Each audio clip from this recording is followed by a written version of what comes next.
कन्यादान का समय हो रहा है। कन्या की माता को बुलाइए। रुक जाइए पंडित जी, ये शादी नहीं हो सकती। इस आवाज ने खन्ना निवास में मौजूद हर शख्स को चौंका दिया था। सबने पीछे मुड़कर देखा तो ऊपर सीढ़ियों से कांजीवरम साड़ी पहने ऊपर से नीचे तक गहनों से लदी नानकी देवी खन्ना चली आ रही थीं।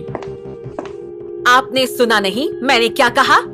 ये शादी नहीं हो सकती। बंद करिए ये सारा ड्रामा। नानकी, तुम्हारा दिमाग खराब हो गया है क्या? कुछ भी बकवास कर रही हो।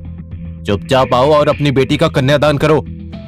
दिमाग मेरा नहीं बल्कि आप सबका खराब हो गया है। और क्या बोले आप? इस 2 कौड़ी के लड़के के साथ मैं मेरी बेटी का कन्यादान करूं? हरगिज नहीं। जब तक नानकी देवी खन्ना जिंदा है ये कभी नहीं होगा। चलो अक्षरा, उठो वहां से। कोई जरूरत नहीं है शादी करने की। दुल्हन के जोड़े में बैठी अक्षरा का हाथ पकड़ नानकी देवी उसे मंडप से बाहर ले जाने लगी। माँ प्लीज हाथ छोड़िए, मेरा दर्द हो रहा है मुझे। आप क्या कर रही हैं? तुम्हें इस मुसीबत से बचा रही हूँ अक्षरा, वरना तुम्हारे पापा ने तो कसम खा ली है कि वो अपनी बेटी की जिंदगी बर्बाद करके रहेंगे। पता नहीं कहां से पकड़ लाए हैं इस नमूने को। सहरे के पीछे बैठा सिद्धांत चुपचाप नानकी की बातें सुन रहा था। बस करो नानकी, बहुत हुआ। हाथ छोड़ो अक्षरा का। नहीं छोड़ूंगी। क्या कर लेंगे आप? मेरे साथ भी जबरदस्ती करेंगे जैसे अपनी बेटी के साथ कर रहे हैं? अरे कुछ तो शर्म करिए खन्ना साहब। समाज क्या कहेगा, बिरादरी वाले क्या कहेंगे? अरे अपनी खुद की बेटी के साथ ऐसा कौन करता है?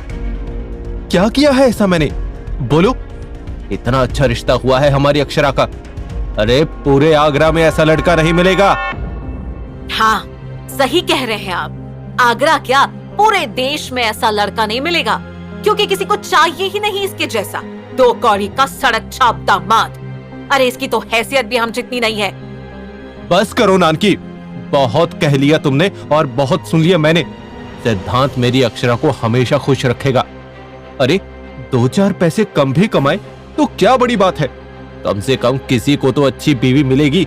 और जो अक्षरा का है वो अब सिद्धांत का भी है। ये बिजनेस किस लिए है? वाह पापा, अब कोई भी ऐरा गैरा आकर हमारे बिजनेस में हिस्सा लेगा। हाँ। इनको समझ में कहाँ आता है दीक्षा। अरे कितने बड़े बड़े घरों से रिश्ते आए मेरी अक्षरा के लिए, पर आपने इस मनहूस को उसके पल्ले बांध दिया।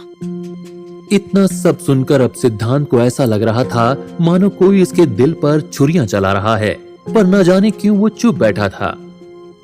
कितना बेशरम है ये। इतनी बेइज्जती के बाद भी यहाँ है। मैं कह रही हूँ ये हमारे पैसों के पीछे है।